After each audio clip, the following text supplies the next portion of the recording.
everyone, welcome to Maths Adda channel. This is special class for all entrance exam of mathematics. तो आज के lecture में हम discuss करेंगे डेरिवेटिव के questions. We have already discussed how to find the derivative of some standard function, and by using those standard function we can calculate the derivative if there are two functions. Then we have seen the sum rule, difference rule, product rule, quotient rule and the linearity property. Means हमने ये 5 topic जो है हमारे पास, जो property है कि linear property, sum rule, product rule, difference rule और quotient rule, तो ये हमने डिस्कस किया था. और किसका यूज करके? स्टैंडर्ड फंक्शंस के डेरिवेटिव का यूज करके. तो उसी को हम आगे बढ़ाएंगे और आज हम डिस्कस करेंगे कि अगर इन सबको अगर मैं कंबाइन कर दूं, यानी कि एक ही एग्जाम्पल में हम यूज करेंगे जिसमें हमारे पास प्रोडक्ट भी होगा और डिवीजन भी होगी, तो सारे फंक्शन जो कि उसमें प्रोडक्ट, लीनियर, एडिशन सब कुछ होगा. तो आज हम एग्जाम्पल देखेंगे जिसमें कंबाइन उन पांचों जो हमारे पांचों रूल थे उनको कंबाइन करके आज हम डेरिवेटिव फाइंड करेंगे. तो हमने 50 क्वेश्चन डिस्कस किए थे.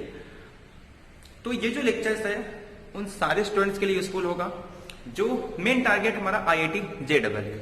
बट ये जो IIT में है, जो भी इंजीनियरिंग फील्ड में है, जहां जिनको डेरिवेटिव वगैरह यूज होता है, चाहे वो IT फील्ड में हो या फिर किसी भी फील्ड में, चाहे वो कॉमर्स सेक्शन में भी 12th में उनको डेरिवेटिव है, तो कॉमर्स सेक्शन चाहे वो साइंस सेक्शन हो, हर एक के लिए यूजफुल है. बट जैसे जैसे हम लेवल बढ़ाएंगे तो वो IIT JEE का कुछ मतलब जो हम क्वेश्चन सॉल्व करेंगे, यानी कि जो स्टार्टिंग में बेसिक चल रहा है ये सबके लिए, बट जब हम आगे इसका लेवल इंक्रीज करेंगे, जहां पे हम IIT JEE के क्वेश्चन देखेंगे, CET के क्वेश्चन देखेंगे, तो फिर वो थोड़ा लेवल अप होगा. तो ठीक है, स्टार्ट करते हैं. तो प्लीज जो लेक्चर्स को फर्स्ट टाइम देख रहे वीडियो को, वो चैनल को सब्सक्राइब कर ले और बेल आइकन को प्रेस कर ले, ताकि आपको अपकमिंग वीडियोस के नोटिफिकेशन मिल सके. और अगर वीडियो पसंद आता है तो प्लीज लाइक एंड कमेंट करें. तो स्टार्ट करते हैं. तो मीन्स करना क्या है, अब ऐसे फंक्शन लेने हैं जिसमें सारे कंबाइन हो. जैसे फर्स्ट एग्जांपल लेते हैं कि एडिशन और साथ में स्केलर होगा. तो हमारा क्वेश्चन नंबर 51. पहले मैं आपको बता देता हूं कि अगर आप सपोज, तो यहां पे हमारा इंटेंशन सिर्फ डेरिवेटिव फाइंड करना है, बट मैं एक क्वेश्चन लिख देता हूं कि जैसे अगर फॉर एग्जांपल कोई स्टेट बोर्ड का कर रहे हैं, ठीक है, अगर हमारा मेन एम तो यहाँ पे सिर्फ सीखना है और दूसरा एंट्रेंस एग्जाम के लिए. बट अगर फॉर एग्जांपल कुछ स्टूडेंट ऐसे होंगे जिनको मतलब जो चाहते हैं कि ऑलरेडी तो उनके स्कूल में होगा कि कैसे उसको राइट किया जाता है, कॉलेज वगैरह में सिखाया जाता है, कि फॉर एग्जांपल हमें पता होता है कि y is a function of x, तो y is equal to f of x लेते हैं. तो फॉर एग्जांपल मैं एक फंक्शन ले रहा हूं जैसे कि 2x प्लस 3x है. अब अगर मैं ध्यान से देखूं तो इस फंक्शन में एडिशन भी यूज हो रहा है और यहाँ पे स्केलर से भी मल्टीप्लाई कर रहे हैं फंक्शन को, और ये मेरे पास y. अब क्वेश्चन में ये होता है कि इस तरीके से क्वेश्चन पूछते हैं कि डिफरेंशिएट दिस टर्म, यानी इसे डिफरेंशिएट करना है. अब डिफरेंशिएट करना है मीन्स इसका डेरिवेटिव, इनडायरेक्टली इसका डेरिवेटिव ही फाइंड करना है. अब डिफरेंशिएट करने का मतलब ये होता है कि जैसे कि फॉर एग्जांपल हम आगे समझेंगे कि जैसे ये पूरे ब्रैकेट है, अब मुझे इसको डिफरेंशिएट करना है, यानी कि इसको बांटना है. और कब तक बांटना है? जब तक कि पूरी तरीके से डिफरेंशिएट नहीं हो जाता. तो आगे हम जब कंपोजिट रूल पढ़ेंगे तो उसमें हम ये कहते हैं कि पहले जो हमारा ब्रैकेट बाहर का ओपन है उसे ओपन करेंगे और फिर ऐसे ऐसे ऐसे धीरे धीरे ओपन करके पूरी तरीके से इसको डिफरेंशिएट करेंगे. डिफरेंशिएट का सिंपल मीनिंग होता है उसको टुकड़ों में बांटना. और उसके बाद इंटीग्रेट में होता है कि हम छोटे छोटे वैल्यू को क्या करते हैं, ऐड करते हैं, वो हमारा इंटीग्रेशन होता है. बट एक्चुअल में जो मीनिंग होती है डेरिवेटिव का, वो रेट ऑफ चेंज होता है कि किसी भी फंक्शन, अगर ये फंक्शन है तो ये किस रेट से चेंज हो रहा है. तो जिस रेट से चेंज होता है, अगर हम डिपेंडेंट वेरिएबल में कोई स्मॉल चेंजेस करते हैं तो उस स्मॉल चेंजेस की वजह से जो डिपेंडेंट वेरिएबल में जो इफेक्ट होता है, तो उसके रेट को with respect to independent variable हम डेरिवेटिव कहते हैं. और उसी प्रोसेस को हम क्या कहते हैं, डिफरेंशिएशन. तो ये मैंने स्टार्टिंग में बताया. अब इस फंक्शन में ध्यान से मैं अगर देखूं, ये हमारा क्वेश्चन नंबर 51. तो अगर हमें सिस्टमैटिक वे से लिखना है, अगर हम डिस्क्रिप्टिव लिखते हैं तो कैसे लिखते हैं, लेट तो हम क्या लिखेंगे, let y is equal to 2x plus 3x square.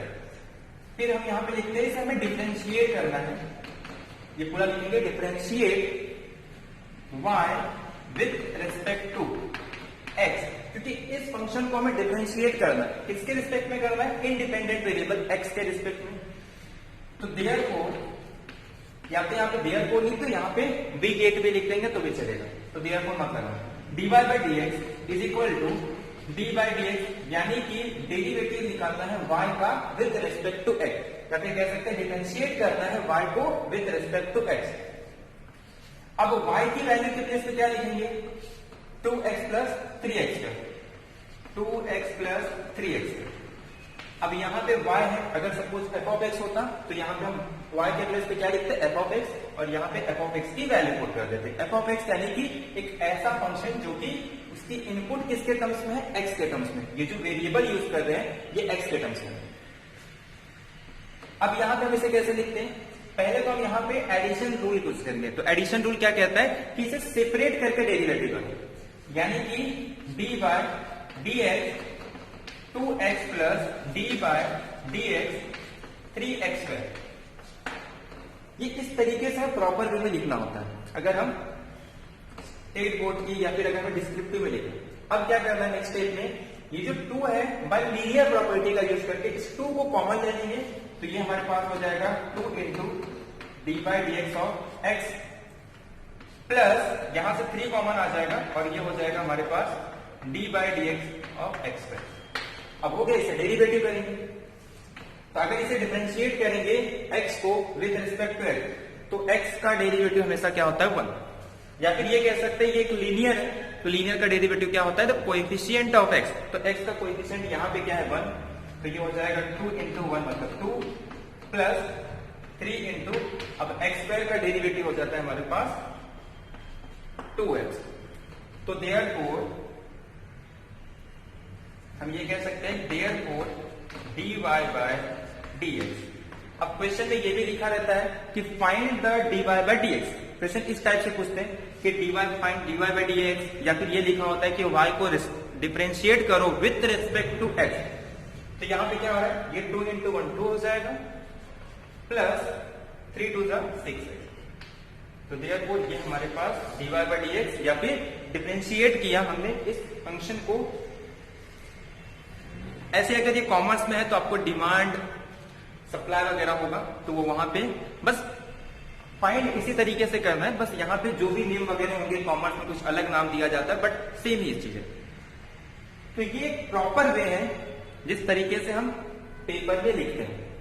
अगर आपको ये 4-5 मार्क्स के लिए आ रहा है, बट एंट्रेंस एग्जाम में तुम डायरेक्ट फाइंड करते हैं, इसका डेरिवेटिव 1, ये 2 हो जाएगा, इसका डेरिवेटिव 2x यानी कि 2 प्लस 6x। ये तो डायरेक्ट वे है अगर हम एंट्रेंस एग्जाम की तैयारी करें, बट ये प्रॉपर वे है अगर हम जो भी हमारा स्टेट बोर्ड है या फिर सीबीएसई बोर्ड में जब हम प्रॉपर उसे लिखते हैं डिस्क्रिप्टिव ऑर्डर। तो ये हो गया, ठीक है। तो इस तरीके से लिखना है आपको, तो ये आप नोट डाउन कर सकते हैं। फिर हम चलते हैं डायरेक्ट अपने तरीके से कि किसी भी फंक्शन का डेरिवेटिव कैसे फाइंड कर सकते हैं। अब इसका स्क्रीनशॉट ले सकते हैं या फिर इसे नोट डाउन। तो अगर आप साथ साथ प्रैक्टिस कर रहे हो तो अच्छा होगा। और अगर आपको एक बार में समझ में नहीं आ रहा तो आप वीडियो को रिपीट कर सकते हैं और फिर से देख लेना, ठीक है। तो हम नेक्स्ट एग्जांपल देखते हैं। ये तो सिंपल एग्जांपल है। अब फिर वही आपको लास्ट लेक्चर के जैसा 2 कॉलम बनाना है। यहां पे आपको लिखना है y is equal to f of x। काम करते यहां बढ़ा देते थे क्योंकि हमें डिफरेंशिएट करना है, तो हो सकता है एक से ज्यादा स्टेप लगे।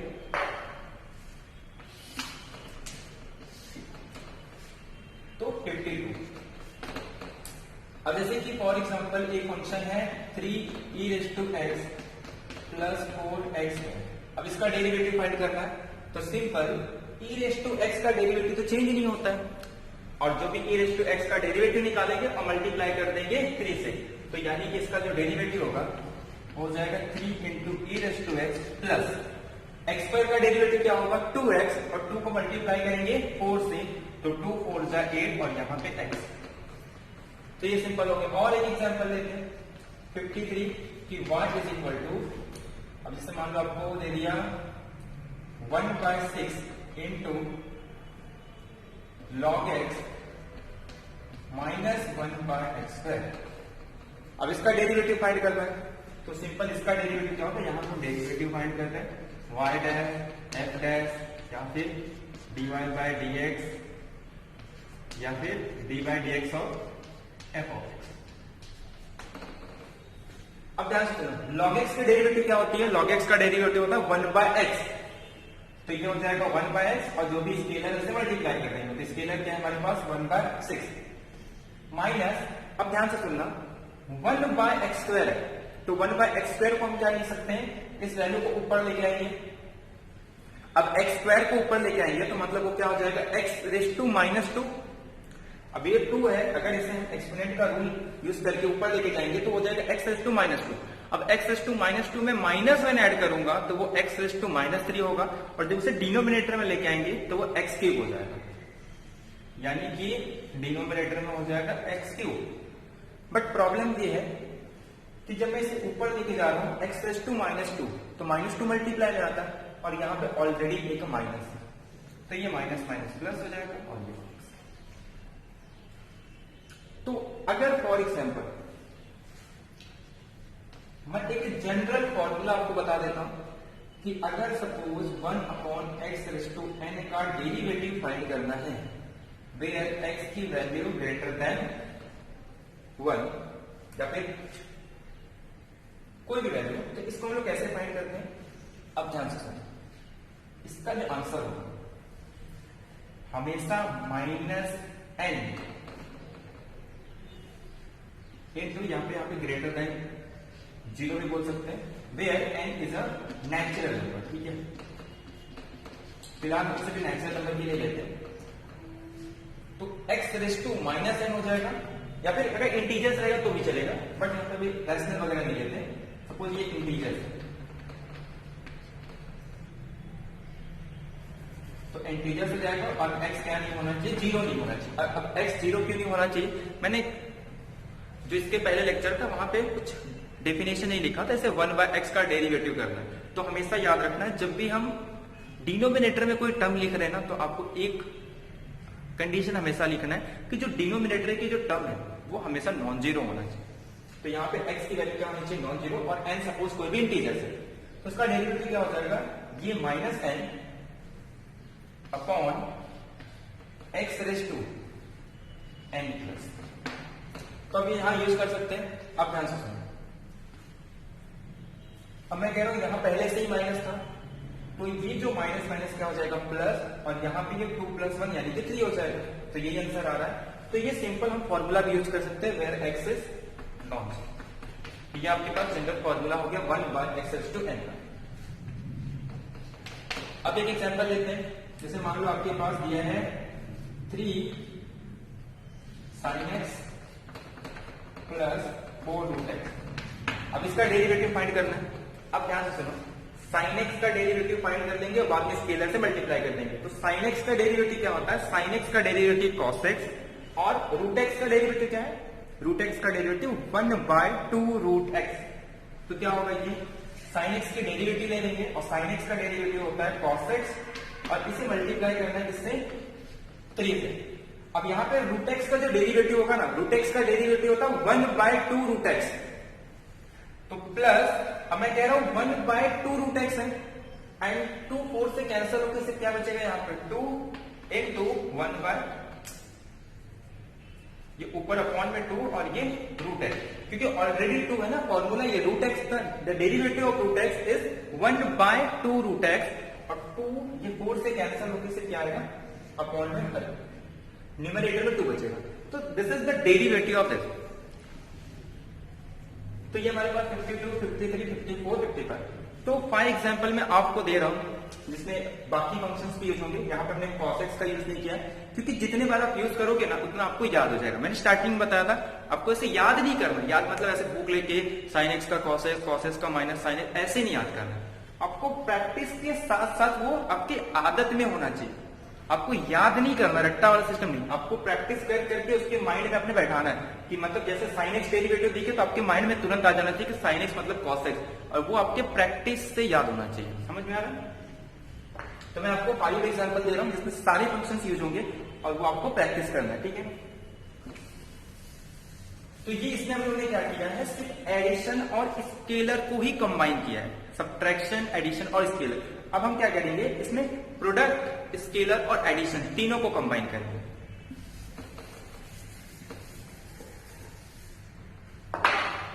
तो आपको होमवर्क के लिए एग्जाम्पल दे रहा हूं 56 कि y is equal to suppose 3 cos x minus 3 raise to x। 57 y is equal to 4 raise to x minus 1/2 into cos x। 58 y is equal to minus 3 into cot x plus 1/2 log x। 59 y is equal to minus 1/2 tan x plus 2 into x raise to 4 और 60 y is equal to sec x minus 1/2 root x। तो ठीक है, ये 5 example आपको homework में करना है, ठीक है। तो आप प्रैक्टिस कर सकते हैं। सिंपल रूल क्या यूज करना है, पहले इसका डेरिवेटिव फाइंड कर लेना और जो भी नंबर होंगे उसको स्केलर से मल्टीप्लाई करके फिर ऐड या सब्ट्रैक्ट करना। तो this is the combination of linear property and sum and rule, sum and difference rule. तो ये आपको होमवर्क में करना है, नोट डाउन कर लो इसे, फिर हम नेक्स्ट ईयर पे चलते। देखो डेरिवेटिव बहुत ही सिंपल चैप्टर है, बट ये इसमें प्रैक्टिस बहुत चाहिए। मतलब अगर आपको डेरिवेटिव सॉल्व करना है तो आपका जो प्रैक्टिस है ना बहुत अच्छा होना चाहिए। एक बार आपकी प्रैक्टिस अच्छी होगी ना तो डेरिवेटिव से इजी चैप्टर कोई नहीं है। और जो एप्लीकेशन डेरिवेटिव की इतना है ना कि आप किसी भी फील्ड में चले जाओ, क्योंकि ऐसी कोई चीज नहीं है जो चेंज नहीं होता। एवरीथिंग आर चेंजिंग, हर चीज चेंज हो रहा है, टाइम ही चेंज हो रहा है। तो इसीलिए हम उसका डेरिवेटिव फाइंड करते हैं। तो डेरिवेटिव बहुत ही इंपॉर्टेंट होता है, ठीक है। तो अगर आप फिजिक्स वगैरह पढ़ रहे हैं या फिर कॉमर्स फील्ड में, किसी भी फील्ड में जाओ, आपको डेरिवेटिव की इंपॉर्टेंस पता चल जाएगी। अब हम नेक्स्ट एग्जांपल में देखेंगे जहां पे कॉम्बिनेशन होगा प्रोडक्ट, एडिशन और स्केलर। तो क्वेश्चन नंबर 61, जैसे कि मैं एक फंक्शन दे रहा हूं y इज इक्वल टू, अब ठीक है, अब थोड़े अच्छे क्वेश्चन आएंगे तब इसे मैं रब कर देता हूं, ठीक है, क्योंकि अब शायद इतने में होगा नहीं। तो जैसे मैं एक फंक्शन ले रहा हूं कि y is equal to x into e raise to x plus 2x। ये तो सिंपल एग्जांपल है, बट यहाँ पे क्या क्या यूज होगा ध्यान रखना। एक तो एडिशन रूल यूज हो रहा है, सम रूल यूज हो रहा है, 2 से मल्टीप्लाई करना स्केलर रूल यूज हो रही है। और यहाँ पे अगर ध्यान से देखो तो 2 डिफरेंट फंक्शन है, तो मीन्स यहाँ पे प्रोडक्ट रूल भी यूज होने वाला है।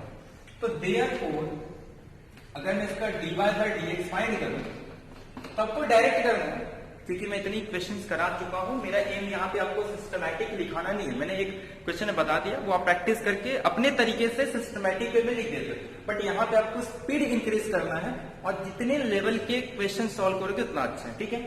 अब ध्यान सुनो, पहले क्या करते हैं, प्रोडक्ट का सिंपल रूल ये है कि आपके पास जितने फंक्शन होंगे, इसीलिए मैंने आपको 3, 4, 5, तो अगर आपने फर्स्ट लेक्चर नहीं देखा है तो प्लीज फर्स्ट लेक्चर को आप देख सकते हैं, जो कि लेक्चर नंबर 1। तो क्या करना है, एक फंक्शन को ये आप पे डिपेंड करता है, आप x को पहले फिक्स रख रहे हो या e रेज़ टू x को पहले फिक्स रख रहे हो। तो मैं क्या करता हूं, पहले x को ऐसे देख सकता हूं, तो ये मेरे पास x हो जाएगा और e रेज़ टू x का डेरिवेटिव फाइंड करना। e रेज़ टू x का डेरिवेटिव क्या होगा, e रेज़ टू x का derivative again e raise to x होता है, प्लस अब क्या करना है, e रेज़ टू x को एज इट इज रखना है और x का डेरिवेटिव लेना है। x का डेरिवेटिव क्या हो जाएगा 1, मतलब छोड़ दो, 1 से मल्टीप्लाई करने पे किसी भी नंबर को 1 आता है, प्लस अब एडिशन रूल। अब यहाँ पे x की डेरिवेटिव क्या होगी 1, तो 2 1 जा 1, क्योंकि स्केलर तो मल्टीप्लाई कर देते हैं। तो सिंपल कैलकुलेशन आपको डायरेक्ट करने आना चाहिए। अब थोड़ा और अच्छा क्वेश्चन लेते हैं, जैसे मान लो आपके पास y is equal to x into log x given है, माइनस 3 cos x गिवन है, प्लस sin x गिवन है, ठीक है। अब यहाँ पे 3 फंक्शन ऐड हो रहे हैं, सब्ट्रैक्शन रूल यूज हो रहा है, प्रोडक्ट रूल यूज हो रहा है और स्केलर से भी मल्टीप्लाई करना है। तो अपने कुछ करना ही नहीं यहाँ पे। फिर dy बाई dx फाइंड करना है इसका। तो dy बाई dx क्या होगा, पहले x को एज इट इज रखेंगे, log x का डेरिवेटिव लेंगे तो ये अपॉन में x मतलब इसका आंसर 1 आ जाएगा। प्लस अब log x को ऐसे रखेंगे, x का डेरिवेटिव लेंगे, x का डेरिवेटिव कितना होता है 1, तो 1 को लिखेंगे नहीं, माइनस 3 को मल्टीप्लाई करेंगे इसके साथ cos x के डेरिवेटिव के साथ। cos x का डेरिवेटिव पता होता है माइनस sin x होता है, बट यहाँ पे ऑलरेडी माइनस है तो ये माइनस माइनस प्लस हो जाएगा और cos x का डेरिवेटिव हो जाएगा sin x। अब यहाँ पे sin x की डेरिवेटिव क्या होती है, प्लस cos x हो गया फाइन डेरिवेटिव। मतलब यहाँ पे हम सब रूल को कंबाइन करके, बट हमें इसके लिए स्टैंडर्ड फंक्शन का डेरिवेटिव आना चाहिए। तो जितना हो सकता है फर्स्ट लेक्चर्स को प्रैक्टिस करें, वहां पे 50 क्वेश्चन है और वहां पे सारे मेथड हमने डिस्कस किया और जितने भी स्टैंडर्ड फंक्शंस आपको यूज होने वाले हैं वो सारे वहां पे हो गए। अब आपको सिर्फ रूल का यूज करके कॉम्प्लिकेटेड धीरे धीरे लेवल को अप करना है। ऐसे नहीं कि डायरेक्ट आपको एकदम टफ लेवल पे जाना है, धीरे धीरे लेवल को इंक्रीज करके आपको एक अच्छी लेवल पे पहुंचना है ताकि आप IIT JEE के क्वेश्चंस को सॉल्व कर सकते हैं। और एक एग्जांपल ले लेते हैं, क्या आपको क्लियर है? तो साथ साथ में से नोट डाउन करते हुए चलेंगे तो अच्छा है। पहले वीडियो को पॉज कर दें, फिर नोट डाउन करें और फिर धीरे धीरे, और अगर कहीं पे डाउट आ रहा है तो फिर से आप वीडियो को चाहे जितने टाइम देख सकते हैं। Question number 63, suppose y is equal to, मैं ले लेता हूं x cube into cos x minus root x into e raise to x plus 3x square into 3 raise to x.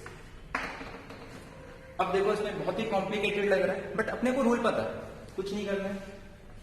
dy by dx लिख रहे हैं ना, तो dy बाय dx, अब dy बाय dx की वैल्यू क्या होगी, ये एक फंक्शन है, ये फंक्शन है, पहले x क्यूब को एज इट इज रखना है, तो यहाँ पे x क्यूब तो ऐसे ही रहेगा और cos x का डेरिवेटिव फाइंड करना है। cos x की डेरिवेटिव अब जल्दी बोलो, cos x का डेरिवेटिव हो जाएगा minus sin x, second time cos x को ऐसे रखेंगे और x क्यूब का डेरिवेटिव हो जाएगा 3x स्क्वायर माइनस, अब यहाँ पे फिर से दो फंक्शन आ रहा है, प्रोडक्ट यूज करेंगे तो ये हमारे पास रूट x को ऐसे रखेंगे, e रेज टू x का derivative e raise to x minus, अब e रेज टू x को ऐसे रखेंगे और रूट x का डेरिवेटिव क्या हो जाएगा 1 बाय 2 रूट x, मतलब ये हो जाएगा e raise to x upon 2 root x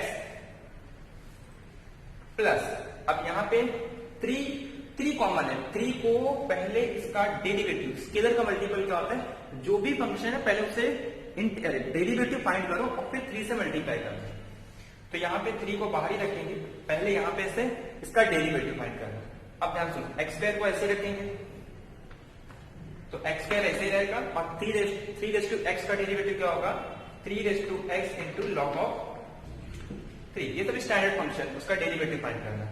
फिर प्लस का साइन, और अब 3 रेज टू x को ऐसे रखना है और x स्क्वायर का डेरिवेटिव निकालना है, तो x स्क्वायर का डेरिवेटिव हो जाएगा 2x, तो देयरफॉर ये 2x into 3 raise to x,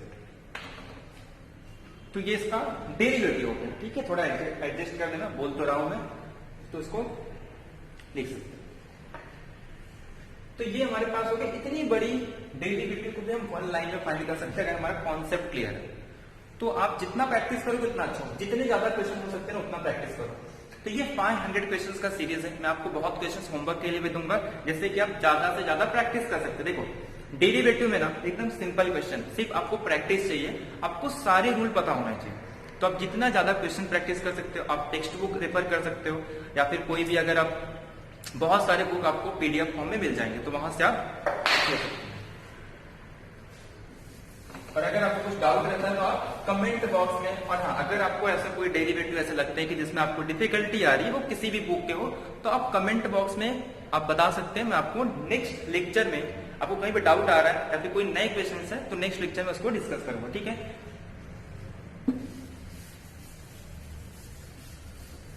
तो आपको होमवर्क के लिए कुछ क्वेश्चन दे रहा हूं, तो आपको प्रैक्टिस करना है। 64, अगर मान लो y is equal to x square into cos x minus sine x into log x plus root x into sine x, ये डेरिवेटिव फाइंड करना है। 65, y is equal to 3 raise to x log x plus cos x into cos x into tan x।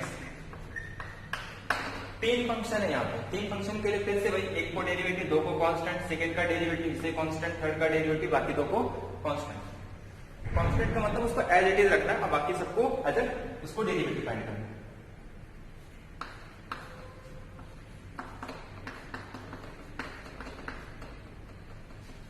x square into tan x minus log 2 into cos x plus 3x into log 3। 67 y is equal to 3a into cos x minus x raise to 4 sine 3 minus 4 into cos x। 68 y is equal to tan x into cot 4 minus root x plus, या फिर इसे यहां पे minus लिख सकते हैं, 2 into 4 raise to x 6 raise to x 3 sin x, ठीक है। 69 y is equal to 1 by 2 root x minus x raise to 4 by 3 plus x raise to minus 6 cos x 1 upon 3 raise to x minus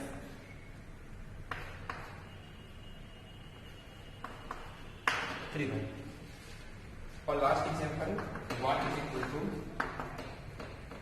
3x square minus 4x raise to minus 8 6 raise to x plus 4 cot x into. अब इसमें आपको बहुत कुछ सीखने को मिलेगा, इसमें मैंने बहुत कुछ ऐड किया है जिसे नोट करना है, तो वो आप समझ गए होंगे। देखिए इनका कॉन्सेप्ट क्लियर है तो आप समझ गए होंगे कि इसमें मैं कुछ बताना चाहता हूं। तो अगर कुछ भी अगर इसमें डाउट आ रहा है, कहीं भी लग रहा है कि सर इसका डेरिवेटिव क्या होगा, तो आप कमेंट बॉक्स में पूछ सकते हैं। तो ये आपको प्रैक्टिस के लिए करना है कि एक बार आप इसका स्क्रीनशॉट ले सकते हो या फिर इसे वीडियो को पॉज करके आप इसे नोट डाउन भी कर सकते हो, ठीक है। और अगर कुछ प्रॉब्लम हो रहा है देखने में तो आप थोड़ा सा मेरी वर्डिंग को भी कनेक्ट कर सकते हैं कि मैं क्योंकि लिखते समय बोलते भी रहता हूँ, ठीक है। तो ये आपको नोट करना है, ठीक है। हो गया हमारे क्वेश्चन नंबर 70। तो रब कर रहा हूं, आप इसको नोट डाउन करें।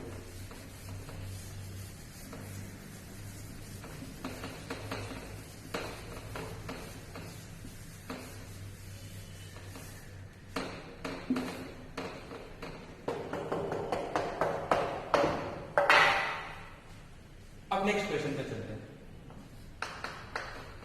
अब क्या करना है, इसमें हमने स्केलर को ऐड किया, सब्ट्रैक्शन को ऐड किया, प्रोडक्ट को ऐड किया और स्केलर मल्टीपल। अब क्या करेंगे हम, इसमें हम डिवीजन रूल को भी अप्लाई करेंगे। जैसे एक एग्जांपल ले लेते हैं, y is equal to x square by B raise to x cos x। अब अगर हम ध्यान से देखें तो यहां पे पहले प्रोडक्ट है और फिर डिवाइड में भी एक फंक्शन आ रहा है, तो यहां पे हमको प्रोडक्ट रूल भी यूज करना है और साथ में डिवाइड रूल का भी यूज करना है। तो सेम कॉन्सेप्ट एक बार फिर से ये देख लो, क्योंकि प्रोडक्ट रूल में स्टूडेंट्स बहुत मिस्टेक करते हैं, तो ये आपको थोड़ा ध्यान से देखना है। इसका डेरिवेटिव क्या होगा, dy बाय dx। तो ये जो भी डिनोमिनेटर है इसको एज इट इज रखना है, डिनोमिनेटर वाला एज इट इज, और फिर इसका डेरिवेटिव फाइंड करना है। अब आपको ऐसे लिखना नहीं है, कितना डायरेक्ट डेरिवेटिव फाइंड करो। तो ये प्रोडक्ट फंक्शन है, इसका डेरिवेटिव क्या होगा, एक्स स्क्वायर को as it is, cos x का डेरिवेटिव, cos x का डेरिवेटिव क्या हो जाएगा, माइनस साइन x प्लस, अब cos x को एज इट इज रखना है और x स्क्वायर का डेरिवेटिव क्या हो जाएगा 2x, तो 2 को पहले लिख देते हैं और x को। ये हो गया हमारा एक टर्म। क्योंकि डिवीजन का रूल क्या था कि ये जो भी डिनोमिनेटर है उसको एज इट इज रख के जो न्यूमरेटर है उसका डेरिवेटिव फाइंड करना है। अब ये ऊपर वाला फंक्शन क्योंकि एक प्रोडक्ट के फॉर्म में है तो प्रोडक्ट रूल का यूज करके यहाँ पे हमने इसका डेरिवेटिव फाइंड किया। फिर माइनस का साइन आता है, ये इंपॉर्टेंट है यहाँ पे, इसीलिए हम मिस्टेक नहीं कर सकते क्योंकि e⁻x को ही कांस्टेंट रखना है, e⁻ को फिक्स करके बाकी का डेरिवेटिव करना। ऐसे मत कर देना कि इसे रख के इसका डेरिवेटिव, वो रॉन्ग हो जाएगा। रॉन्ग मतलब सिर्फ माइनस का चेंजेस आएगा, बाकी कुछ नहीं। बट माइनस का मतलब आंसर तो रॉन्ग है। अब क्या करना है, इस न्यूमरेटर को एज इट इज रखना है, यानी कि x² इंटू cos x। अब यहाँ पे हमारे पास x² into cos x as it is है। अब किसका डेरिवेटिव फाइंड करना है, e⁻x का, बट वी नो दैट कि the derivative of e⁻x is again e⁻x। क्या हो गया, अब ये जो भी फंक्शन है ये पूरा फंक्शन माइनस, अब ये टोटल के डिवाइड में आ रहा है। अगर आपके पास बुक होगा तो आप पूरा स्पेस में पहले के लिखना माइनस करके पूरा टर्म, या फिर आप ऐसे भी करके इसको डिवाइड में लिख सकते। और डिवाइड में क्या लिखना है, ये जो भी आपको फंक्शन दिख रहा है इसके ऊपर लगाना है स्क्वायर। तो e⁻x का स्क्वायर क्या हो जाएगा, e⁻x। अगर मैं ध्यान से देखूं तो यहाँ से e⁻x, यहाँ से e⁻x कॉमन ले सकते हैं, तो ये e⁻x कैंसिल होकर यहाँ पे सिर्फ क्या बचेगा, e⁻x। यानी कि हमारे पास आंसर क्या होगा, ये पूरा टर्म और ये तो कैंसिल हो गया, और नीचे e⁻x। और भी कुछ कॉमन निकाल सकते हैं, जैसे कि यहाँ से x कॉमन आएगा, यहाँ से x कॉमन आएगी, यहाँ से x की वैल्यू कॉमन, तो आप सिर्फ इसे सिंप्लीफिकेशन के लिए कर सकते हो। तो ये हमारा क्वेश्चन नंबर 17। एक क्वेश्चन मैं आपको और करा रहा हूं, बाकी 3 क्वेश्चन मैं आपको होमवर्क ले दूंगा, तो आज के जो 25 क्वेश्चन है कंप्लीट हो जाएंगे। तो डेली हम 25 क्वेश्चन करेंगे, जिसमें से कुछ मैं आपको यहाँ सॉल्व कराऊंगा और बाकी क्वेश्चन आपके होमवर्क के लिए रहेंगे। तो ये 500 जो क्वेश्चन सीरीज है ये काफी लंबा चलने वाला है। हम बीच में कोई दूसरे टॉपिक को भी स्टार्ट कर देंगे। अब ये 500 का मतलब ये है कि इसमें हम हर लेवल के क्वेश्चन को सॉल्व करेंगे, ठीक है। तो जैसे कि अगर एक बार हमारा पूरा कॉन्सेप्ट क्लियर हो गया तो कुछ आई थिंक 200 या 250 में आपके सारे कॉन्सेप्ट जितने भी आपको यूज होने वाले वो कवर हो जाएंगे। उसके बाद हम नेक्स्ट टॉपिक को लेके चलेंगे, जो भी हमारा नेक्स्ट टॉपिक, जो भी स्टूडेंट्स के डिमांड होंगे या फिर सिलेबस के हिसाब से जो भी होगा तो वो स्टार्ट करेंगे। और बाकी उसके बाद जो 250 क्वेश्चन बचेंगे वो हम किसी, जैसे कि, तो मतलब जो स्टार्टिंग का 250 है ना वो हर एक के लिए रहेगा। बट उसके बाद जैसे अगर कोई एंट्रेंस एग्जाम की तैयारी कर रहा है वो देख सकता है, और अगर सपोज उसे सिर्फ उसके सिलेबस का रिलेटेड टॉपिक कवर करना है तो वो 250 के बाद अगर नहीं देखेंगे तो चलेगा, ये आपके ऊपर। बट 250 तक, जो क्वेश्चन नंबर 250 तक, ये सबको कंपलसरी देखना है, जिनको भी ये है, क्योंकि उनके सिर्फ बेसिक कॉन्सेप्ट ही क्लियर करना है। तो एक क्वेश्चन और लेते हैं इससे रिलेटेड, और उसके बाद फिर 3 क्वेश्चन आपको होमवर्क क्लियर है।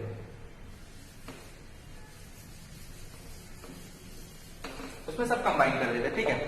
जैसे मान लो अच्छा खासा डिफिकल्ट क्वेश्चन लेते हैं, मान लो √x इंटू log 3/x, वो इसको थोड़ा और अच्छा लेते हैं, 2/3 plus cosec x into √x upon sin x into x⁴/3 minus 4x into tax. ये काफी कॉम्प्लिकेटेड है। कॉम्प्लिकेटेड है मतलब हमारे लिए कॉम्प्लिकेटेड है, हमें रूल पता है डिफरेंशिएट करें, बट ये तो एक्चुअल में इसमें कोई ट्रिग्नोमेट्रिक का रूल यूज नहीं होगा। बट जब हम आगे कैलकुलेशन करेंगे ना तो वहां पे कुछ ऐसे स्टैंडर्ड एग्जांपल होंगे जिसे हम ट्रिग्नोमेट्री और लॉग का यूज करके उसे इजी बना सकते। मैं यही बता रहा था कि क्वेश्चन क्या होता है कि बहुत सारे क्वेश्चन, ये तो एक्चुअल में ऐसे क्वेश्चन नहीं है जिसे हम सिंप्लीफाई कर सकते हैं, ये तो मैंने खुद अपने मन से लिया। बट हम जब क्वेश्चन सॉल्व करेंगे टेक्सचुअल क्वेश्चन या फिर एक्सरसाइज के, तो वो ऑलरेडी उन्होंने इस तरीके से उसे कंस्ट्रक्ट किया होता है कि हम उसे ट्रिग्नोमेट्री का लॉग का यूज करके सिंप्लीफाई कर सकते हैं, और बाद में उसको डेरिवेटिव फाइंड करना है। मतलब पहले उसे सिंप्लीफाई करना है लॉग की प्रॉपर्टी यूज करके या ट्रिग्नोमेट्री, और बाद में उसे यूजुअल मेथड से डेरिवेटिव करेंगे। बट यहाँ पे ऐसा कुछ यूज नहीं होगा क्योंकि ये ऐसे जनरल एग्जाम्पल है जो मन से लिया, ठीक है। अब इसका डेरिवेटिव निकालते हैं। हमें यहाँ पे सिंपल रूल यूज करना है और जितना हो सकता है स्टेप को कम करना है। याद रखना है एंट्रेंस एग्जाम, हमारा जो मेन एम है ना वो एंट्रेंस एग्जाम है, तो जितना स्टेप कम करोगे, जितना ज्यादा प्रैक्टिस करोगे और खुद से प्रैक्टिस करोगे अच्छा होगा। खुद के एग्जांपल लेने से ये होता है कि जैसा लग रहा है कि सब हमारा ही चल रहा है, हम टेक्सचुअल के बेस पे नहीं, हम खुद एग्जांपल ले रहे, खुद उसका डेरिवेटिव फाइंड कर रहे हैं। और एक बार हमारा कॉन्सेप्ट क्लियर हो गया ना, तो फिर हम अच्छे क्वेश्चंस को अटेम्प्ट कर सकते हैं। अगर हम टेक्सचुअल पढ़ते हैं तो हमें ऐसा लगता है कि नहीं उसके हिसाब से चल रहे हैं, बट ऐसे क्या हो रहा है, ऐसा लग रहा है हमारे क्वेश्चंस हैं, हम अपने हिसाब से चला रहे हैं और उसके बाद फिर उनके क्वेश्चंस के लेवल को हम टच करेंगे। अब ध्यान से सुनिए, इसका डेरिवेटिव फाइंड करना सिंपल रूल याद रखना है, ये जो भी टर्म्स है इसको एज इट इज रख दो, यानी कि dy बाय dx। अब करना क्या है, मैं इस पूरे टर्म्स को कुछ नाम दे देता हूं। ये मैथमेटिक्स का यही चीज है कि हम इसे एज्यूम करते हैं, सपोज कर लेते हैं। मान लो मैं इस पूरे वैल्यू को बोल देता हूं a, क्योंकि इससे हमारा जो मतलब कैलकुलेशन थोड़ा सिंपल लगेगा, तो इस पूरे को मैं a कर देता हूं, क्योंकि ये तो एज इट इज रहने वाला है ना, तो ये a हो गया। अब इसके बाद इसका डेरिवेटिव फाइंड करते हैं, तो सिंपल डेरिवेटिव फाइंड कर लेते हैं इसका। अब यहाँ पे प्रोडक्ट रूल यूज होगा, तो ये रूट एक्स का डेरिवेटिव क्या होगा, 1 बाय, ठीक है हम कर सकते हैं किसी भी एक को, बट याद रखना है कि हर एक का डेरिवेटिव लेना है keeping remaining as a constant. तो ये हमारे पास 1 by 2 root x, log x को as it is, second time root x को ऐसे रखेंगे तो लॉग एक्स का डेरिवेटिव हो जाएगा एक्स। इसे और सिंप्लीफाई करेंगे तो ये इसे मैं root x into root x लिख सकता हूँ, तो ये 1 बाय रूट एक्स हो जाएगा। ये हो गया, अब इसे कर लेते हैं। अब ध्यान से सुनो, कांस्टेंट को बाहर ही रखना है, कांस्टेंट से लेना देना नहीं है, इसको एज इट इज रखते हैं। अब x रेस टू 2/3 को ऐसे ही रखेंगे और 3 रेस टू x का डेरिवेटिव क्या होगा, 3 raise to x into log of 3। फिर यहां पे देखो मैंने इस -3 को ही कॉमन ले लिया है, तो मतलब यहाँ पे प्लस का साइन लेना है, ये मिस्टेक नहीं करना है, क्योंकि मैं अगर -3 को कॉमन ले रहा हूं तो फिर साइन क्या होगी प्लस, तो इसे एज इट इज रख के इसका डेरिवेटिव फाइंड करना, सेकंड इसको एज इट इज रख के इसका डेरिवेटिव फाइंड करना, तो ये 3 रेस टू x। अब x रेस टू 2/3 ये x रेस टू n के फॉर्म में, जिसका डेरिवेटिव क्या होता है, जो भी पावर में है उसे मल्टीप्लाई में लाना, यानी कि 2/3 को हम मल्टीप्लाई में, जैसे पहले लिख देता हूं कांस्टेंट है, और फिर 2/3 में से 1 माइनस करेंगे, तो 2/3 में से 1 माइनस करेंगे तो कितना हो जाएगा, -3 + 2 यानी कि -1/3। तो ये हो जाएगा x रेस टू -1/3, ये हमारा हो गया इसका डेरिवेटिव। अब प्लस मतलब ये टर्म को क्लोज कर देंगे। अब इसके बाद आपको कैलकुलेशन करना है, सिंप्लीफाई करने के लिए 3 से मल्टीप्लाई कर देना। मैं सिर्फ यहाँ पे आपको डेरिवेटिव फाइंड करना सिखा रहा हूँ कि कैसे किसी कॉम्प्लिकेटेड फंक्शन का डेरिवेटिव फाइंड कर सकते हैं, डरना नहीं आपको, ठीक है। कितना भी कॉम्प्लिकेटेड है क्वेश्चंस, कितने भी कॉम्प्लिकेटेड, डरना नहीं है, सिर्फ सॉल्व करना है, बट हर बार सॉल्व नहीं करना है। अगर आप किसी एग्जाम की तैयारी करो तो वहां पे आपको यूज करना है जो टूल्स हम आगे पढ़ने वाले हैं, लॉग और ट्रिग्नोमेट्री। बट जहां पे कोई टूल्स नहीं यूज होगा तो वहां पे आपको पेशेंस रख के सॉल्व ही करना है। क्या हो गया सॉल्व। अब ऐसे लास्ट वाले को करना है, ये प्रोडक्ट है, कॉस का डिग्री में रूट एक्स नहीं है, वो हम कंपोजिट फंक्शन है, जब हमारा नेक्स्ट लेक्चर होगा ना, नेक्स्ट लेक्चर में लेक्चर नंबर 3 में हम कंपोजिट फंक्शन डिस्कस करेंगे। अब ध्यान से तो ये प्लस, अब क्या करेंगे, cos x को एज इट इज, तो ये हमारे पास हो जाएगा cos x, रूट एक्स का डेरिवेटिव हो जाएगा 1/2 रूट एक्स प्लस, अब यहां पर रूट एक्स को ऐसे रखेंगे तो cos x का डेरिवेटिव हो जाएगा minus cos x into cot x। ये पूरा हमारा हो गया न्यूमेरेटर पार्ट, और इस पूरे न्यूमेरेटर को इससे मल्टीप्लाई भी करना है। अब ये मतलब ये पहला टर्म्स हो गया, क्योंकि डिनोमिनेटर क्या होता है कि अगर v अपॉन u के फॉर्म में, u अपॉन v के फॉर्म में, where u and v is a function of x, तो v को एज इट इज, यानी कि जो हमारा डिनोमिनेटर पार्ट होगा उसको एज इट इज न्यूमेरेटर का डेरिवेटिव। अभी तो यही हुआ है ना, अभी नेक्स्ट स्टेप बाकी है क्या, कि इस पूरे फंक्शन को एज इट इज रख के, जो कि डिनोमिनेटर में बस v बोल देता हूं, यहां पे साइन आता है v का, और डेरिवेटिव निकालना है इसका। अब इसका डेरिवेटिव निकालेंगे तो sin x को मैं एज इट इज रखूंगा, और इसका डेरिवेटिव निकालूंगा तो ये पावर नीचे आ जाएगा, मतलब 4/3 sin x को एज इट इज रखना है, और ये 4/3 में से 1 माइनस करेंगे तो ये x raise to 1/3। Second step में x रेज़ टू 4/3 को ऐसे ही रखना है, और sin x का डेरिवेटिव cos x। तो यहाँ पे क्या करना है, अभी देखो sin x को एज इट इज रख के x रेज़ टू 4 का डेरिवेटिव निकालें। अब क्या करना है, x रेज़ टू प्लस का साइन आता है प्रोडक्ट रूल में, तो x⁴/3 को एज इट इज रख के डेरिवेटिव फाइंड करना है sin x, and we know that the derivative of sin x is nothing but cos x। अब ये वाला टर्म है, ठीक है, क्योंकि पूरे न्यूमरेटर को मल्टीप्लाई करना है किससे, ये टर्म से। इसको एज इट इज रखेंगे, इसका डेरिवेटिव फाइंड किया, फिर इसको एज इट इज रख के इसका डेरिवेटिव फाइंड किया, माइनस अब इसमें भी सेम रूल अप्लाई करना है। पहले 4x को एज इट इज रखेंगे, 4x tan x का डेरिवेटिव sec स्क्वायर, जितना फटाफट करोगे उतना अच्छा है। अब ये माइनस को बाहर ही लेते हैं, इसके बाद प्लस, माइनस को बाहर दे दूंगा तो यहाँ पे प्लस का साइन आएगा, ठीक है। अब मैं 4x को एज इट इज रख के जब tan x का डेरिवेटिव फाइंड कर रहा हूं तो tan x का डेरिवेटिव sec स्क्वायर x है। अब सेकेंड स्टेप में हम tan x को ऐसे रखेंगे और 4x का जो डेरिवेटिव होगा, 4x का डेरिवेटिव होता है 4x into log ऑफ 4। अब ये हमारा सेकेंड पार्ट होगा कि हमने डिनोमिनेटर को एज इट इज रख के न्यूमरेटर का डेरिवेटिव माइनस न्यूमरेटर को एज इट इज रख के डिनोमिनेटर का डेरिवेटिव अपॉन में जो भी टर्म्स डिनोमिनेटर में उसका स्क्वायर लेंगे। तो ये पूरा जो भी टर्म्स होगा ये न्यूमरेटर का टर्म्स है, और डिवाइड में ये पूरे टर्म्स का नाम क्या दिया, a, तो a का स्क्वायर निकालना। ऐसे एग्जाम्पल आपको कहीं भी एंट्रेंस एग्जाम में या फिर कहीं भी पूछा नहीं जाएगा। ये सिर्फ आपके कॉन्सेप्ट के लिए, बट हाँ ये क्वेश्चंस आपके जो एक तो कॉन्सेप्ट के लिए है, और जब आप सॉल्व करते हैं ना आपके जो टेक्सचुअल क्वेश्चन होते हैं वहां पे इस टाइप के क्वेश्चंस होते हैं।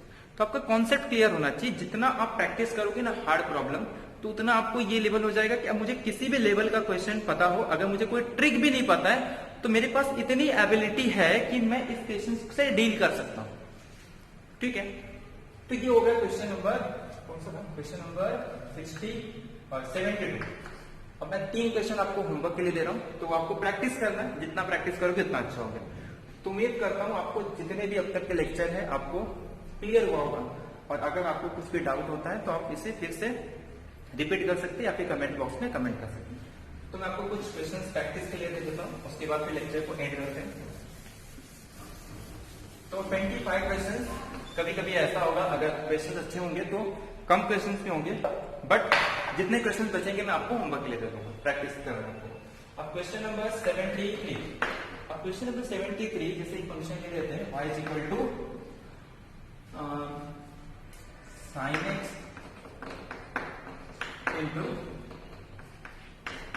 cot x minus x raised to minus 2/3 into cos x upon e raised to x into log 3 into log x minus cos x into e raised to 3। ठीक है, ये आपको डेरिवेटिव फाइंड करना है।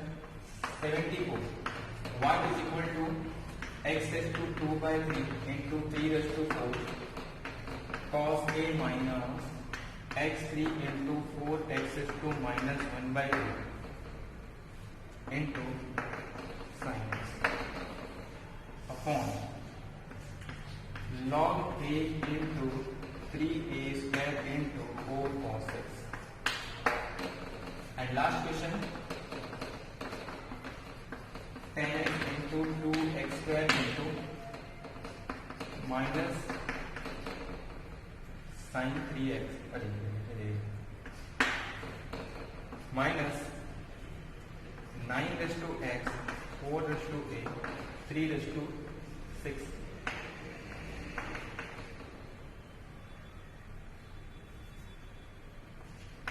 6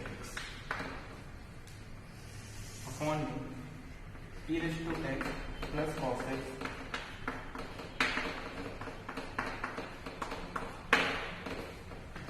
तो ये 3 एग्जाम्पल आपको प्रैक्टिस में घर पे करना है, मतलब घर पे ही रहते हो मतलब प्रैक्टिस करना, ठीक है, आपको होमवर्क के लिए।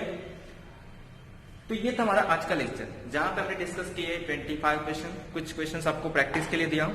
तो यहाँ पे हमने सीखा क्या, तो आज के लेक्चर्स में हमने डिस्कस किया कि कैसे किसी फंक्शंस अगर वो कंबाइन होते हैं, जैसे उसमें addition rule, subtraction rule, multiplication rule, division rule और लिनियरिटी प्रॉपर्टी को कंबाइन करके हम कैसे किसी भी फंक्शंस का डेरिवेटिव फाइंड कर सकते हैं।